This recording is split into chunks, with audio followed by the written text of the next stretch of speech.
Hey guys, welcome or welcome back to my channel. If you're new here, hi, my name is Khushi.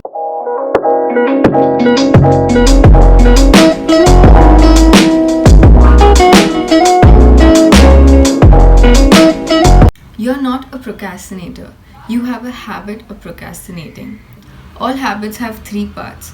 There's a trigger, and in the case of procrastination, it is always stress.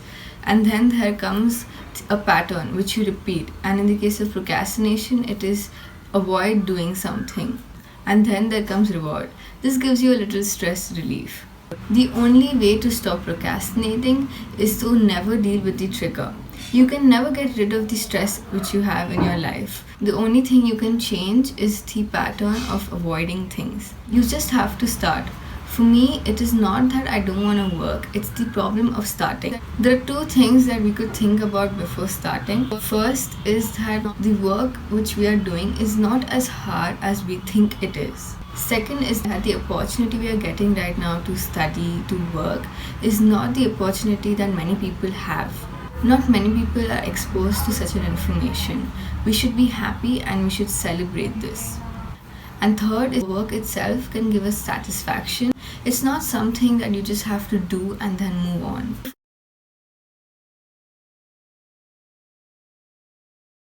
Before you start to get rid of procrastination, you have to forgive yourself for any prior procrastinating. You have to get rid of the guilt and the feeling that you were completely useless and a waste man before.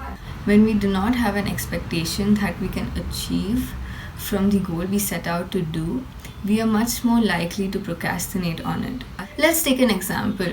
Now you're doing a task like an assignment and which is very close to the due date. You're going to realize that failure is more likely the outcome and you're probably not going to be motivated to do the work. So instead, sit down and redefine a new version of what success looks like. If you think you're not going to make it, redefine your goal.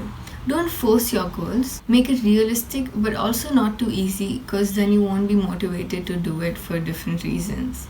Resistance provides the beating heart of procrastination. In the book Do the Work by Steven Pressfield, he says what is resistance.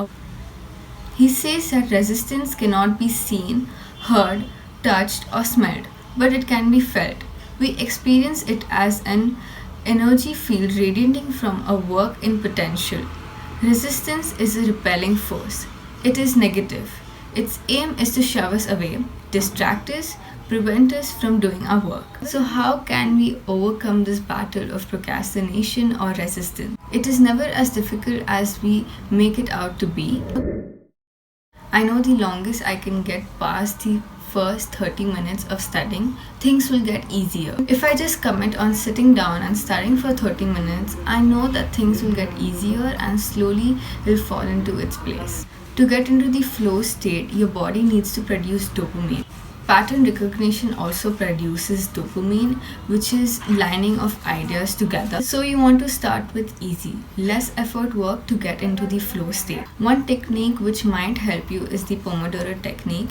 I have mentioned this in my previous video. Basically, it is setting a timer and studying for 25 minutes and then taking a 5 minutes break and repeating this. It is an effective way to increase productivity and decrease procrastination, as it creates a sense of urgency. There have been days when I just completely forget about the timer. When the timer rings, sometimes I just leave it and I continue what I'm doing because I'm so focused and I don't want to break it. But sometimes I feel like taking a break, and in this way I'm also not staring at the screen for so many hours. To push ourselves to start rewarding ourselves after the work is done also helps.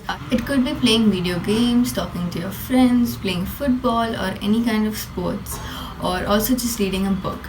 Anything which brings you pleasure and happiness. I set a task of completing 2 to 3 topics of a chapter in 3 hours, and then I reward myself with watching Netflix or playing football. In this way, you have gotten some work done and also able to enjoy the activity guilt-free because you have earned it. Next thing is to remove potential short-term distractions. You need to have your workspace in such a way that it makes you productive. I have uploaded a video of how to create a productive workspace. You can go check it out. Some things which you can do is keeping your phone away, clearing your desk, keeping it neat, and keeping the things which you only want, which is related to what you're doing. If you feel like you're not able to study at your desk, then go and change your environment. You can go to a library or a cafe, or you can just try to change your environment in your house itself.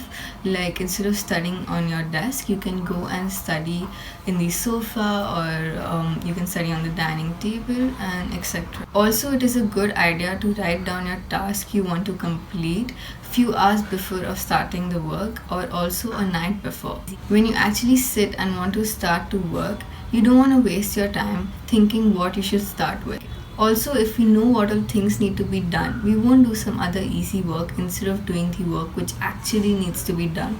We should also take care of our biological needs. Keep everything you want on your desk, like a cup of coffee or a water bottle or some snacks. Also, if you're feeling tired or fatigued, go out, take a 5 minutes walk, come back and sit and start fresh. Also, you want to be comfortable on your own desk, because this is where you're going to be sitting for hours and hours. You want to get a good comfortable chair, which also helps you to maintain a good posture. The last thing that I would suggest is create artificial deadline. This is highly recommended so that you don't spend longer in the things than you actually should. But I also think it's really powerful because it helps you stay ahead of the game. And in this way, you avoid a lot of stress and anxiety from leaving things for the last minute. And to be honest, for me, leaving things for the last minute used to stress me out the most. I think this would be the greatest stress anyone would associate with studying or working. If you enjoyed the video, remember to hit that like button and subscribe to my channel to see more content from me in the future. Thank you so much for watching. Until next time, take care. Bye.